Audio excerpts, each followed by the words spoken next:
സാഹചര്യമാണ്. അപ്പോൾ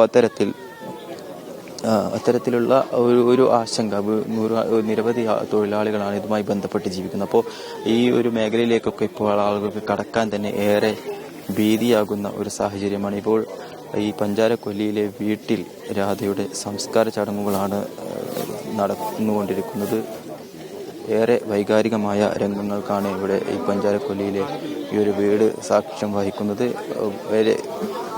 ഈ വീടിനോട് ചേർന്ന വീട്ടുവളപ്പിൽ തന്നെയാണ് മൃതദേഹം സംസ്കരിക്കുക. എന്നാലും നാട്ടുകാരെ സംബന്ധിച്ചിടത്തോളം വയനാട്ടിൽ ഒരു വന്യമൃഗാക്രമണത്തിൽ ഒരു ജീവൻ കൂടി പൊലിഞ്ഞിരിക്കുന്നു എന്നുള്ള ഏറെ വേദനാജനകമായ ഒരു കാര്യമാണ് നടന്നിരിക്കുന്നത്. നമുക്കറിയാം, സമീപകാലത്ത് വയനാട് ജില്ലയിൽ തന്നെ നിരവധി വന്യജീവി ആക്രമണങ്ങളും ആളുകളുടെ ജീവൻ നഷ്ടപ്പെടുന്ന ഒരു സാഹചര്യം നിരന്തരമായി സംഭവിച്ചുകൊണ്ടിരിക്കുന്നു. ഏതാനും മാസങ്ങൾക്ക് മുമ്പ് സമാനമായ രീതിയിൽ കടുവയുടെ ആക്രമണത്തിൽ പ്രജീഷ് എന്ന് പറയുന്ന ഒരു സഹോദരൻ കൊല്ലപ്പെടുന്ന ഒരു സാഹചര്യം ഉണ്ടായിരുന്നു. കാട്ടാനയുടെ ആക്രമണത്തിൽ 3 പേര് ഈ ചുരുങ്ങിയ കാലയളവിൽ തന്നെ കൊല്ലപ്പെടുന്ന ഒരു സാഹചര്യമുണ്ട്. അങ്ങനെ നിരന്തരം കാട്ടാനയുടെയും വന്യജീവികളുടെയും കടുവയുടെയും ഒക്കെ ആക്രമണം വയനാട്ടിൽ വർദ്ധിക്കുമ്പോഴും ഒരുപക്ഷെ ഇത്തരത്തിൽ പ്രതിരോധം പൂർണ്ണമായും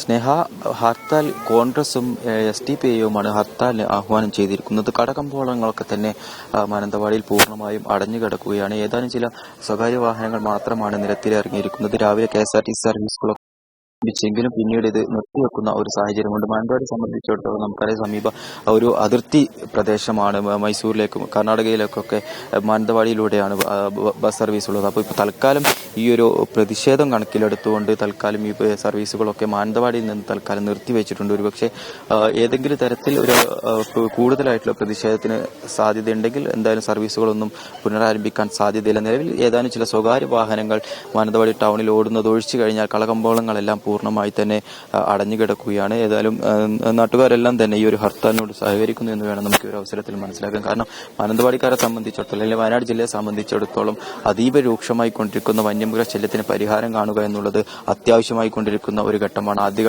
ആദ്യമൊക്കെ കാർഷിക വിളകളാണ് നശിപ്പിച്ചിരുന്നതെങ്കിൽ ഓരോ ദിവസവും ആളുകളുടെ ജീവൻ ഭീഷണിയാകുന്ന ഒരു തരത്തിലേക്ക് വയനാട്ടിലെ വന്യമൃഗ ശല്യം മാറുന്നു എന്നുള്ളത് ഏറ്റവും ഗൗരവത്തോടെ തന്നെ കാണേണ്ട ഒരു വിഷയം തന്നെയാണ്. കഴിഞ്ഞ കാലങ്ങളിലൊക്കെ തന്നെ ആദ്യഘട്ടത്തിൽ ഇതിന്റെ ഒരു പ്രധാനപ്പെട്ട ഒരു പ്രശ്നം എന്ന് പറയുന്നത് വന്യജീവികൾ നാട്ടിലേക്ക് ഇറങ്ങുമ്പോൾ നാട്ടുകാർ കൃത്യമായി പരാതി കൊടുക്കുന്നു.